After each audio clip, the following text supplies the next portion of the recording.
2026년 7월 27일 월요일 에스겔 32장 1절에서부터 16절까지의 말씀, 은혜는 추억이 아니라 기억입니다 라는 제목으로 하나님 말씀 전하겠습니다. 에스겔 32장은 애굽왕 바로를 향한 마지막 애가입니다. 애가는 죽은 사람을 위해 부르는 노래이지요.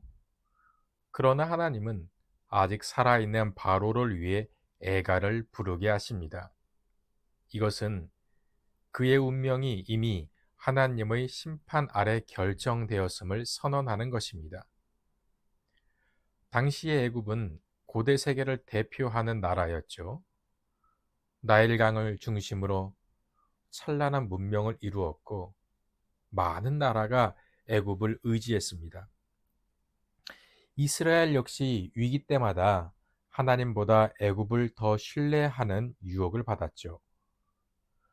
그러나 하나님은 애굽의 몰락을 통해 세상 권력의 허망함을 드러내십니다. 인간의 힘은 영원하지 않고 하나님만이 역사의 주권자이십니다. 애굽의 심판은 한 제국의 멸망을 기록한 역사적 사건에서 끝나지 않죠. 하나님의 백성이 무엇을 의지하며 살아야 하는지 보여주는 신앙의 교훈입니다. 그러면 오늘을 살고 있는 우리는 무엇을 기억하고 살아야 할까요? 첫째는 하나님을 거역하는 교만은 이미 심판을 향해 가고 있음을 기억해야 합니다. 2절 말씀입니다.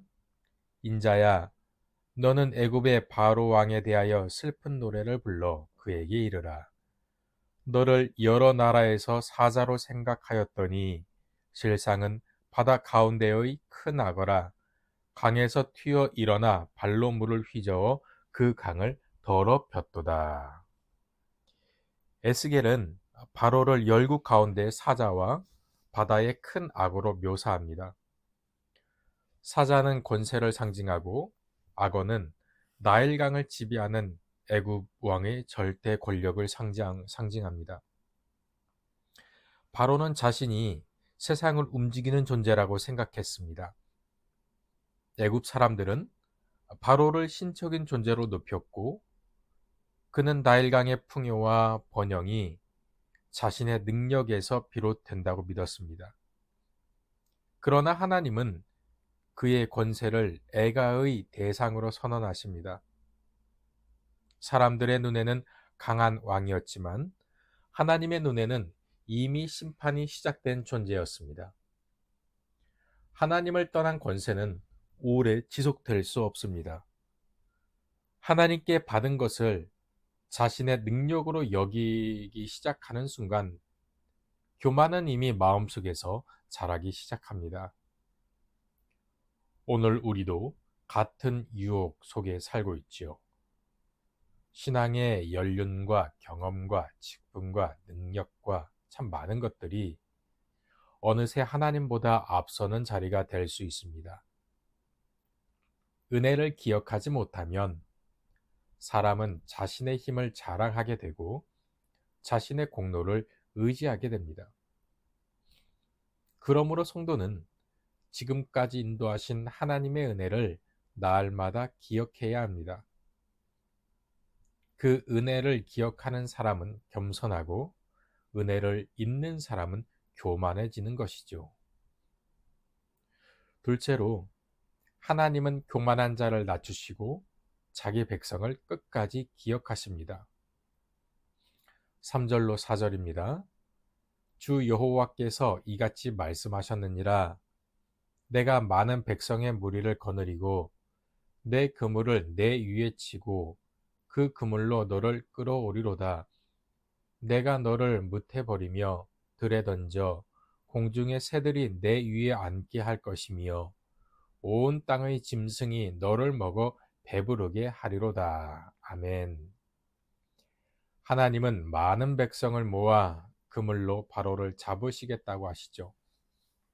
거대한 악어를 강에서 끌어내어 들판에 던지듯 애굽의 권세를 온 세상 앞에서 낮추시겠다는 선언을 하십니다. 이어지는 심판의 모습은 출애굽 당시 애굽에 임했던 재앙을 떠올리게 합니다. 피로 물든 강과 어두워진 하늘은 하나님께서 다시 한번 애굽 위에 주권을 나타내시는 장면입니다. 하나님은 교만을 심각한 죄로 다루시죠.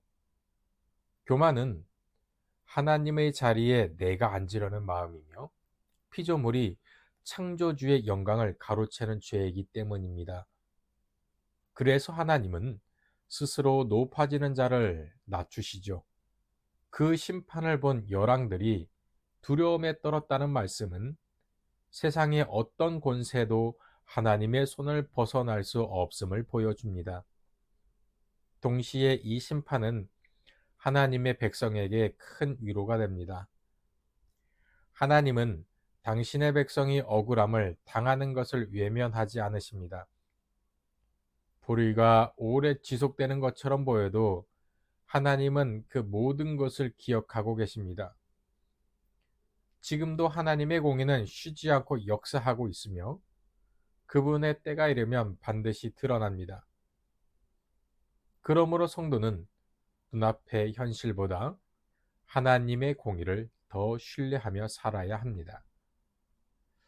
마지막으로 하나님의 심판 앞에서는 은혜 안에서 행한 것만 남습니다. 15절입니다. 내가 애굽 땅이 황폐하여 사막이 되게 하여 거기에 풍성한 것이 없게 할 것이며 그 가운데에 모든 주민을 치리니 내가 여호와인 줄을 그들이 알리라. 아멘. 본문 후반부는 바벨론의 칼이 애굽을 덮는 장면을 기록합니다. 한때 수많은 사람이 오가던 나일강은 적막해지고 애굽의 군대와 백성은 모두 사라집니다.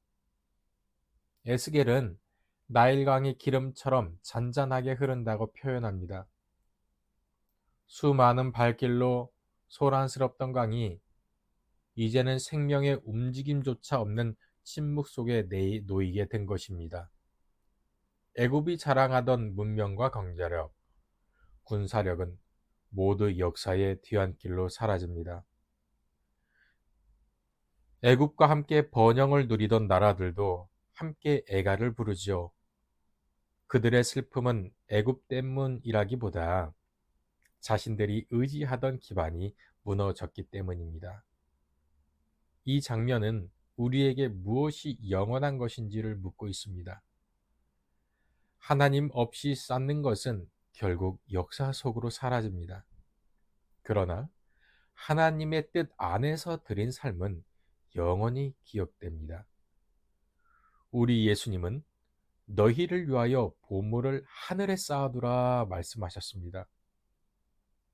세상에 쌓은 것은 시간이 지나면 사라지지만 하나님 나라를 위해 심는 것은 결코 헛되지 않습니다.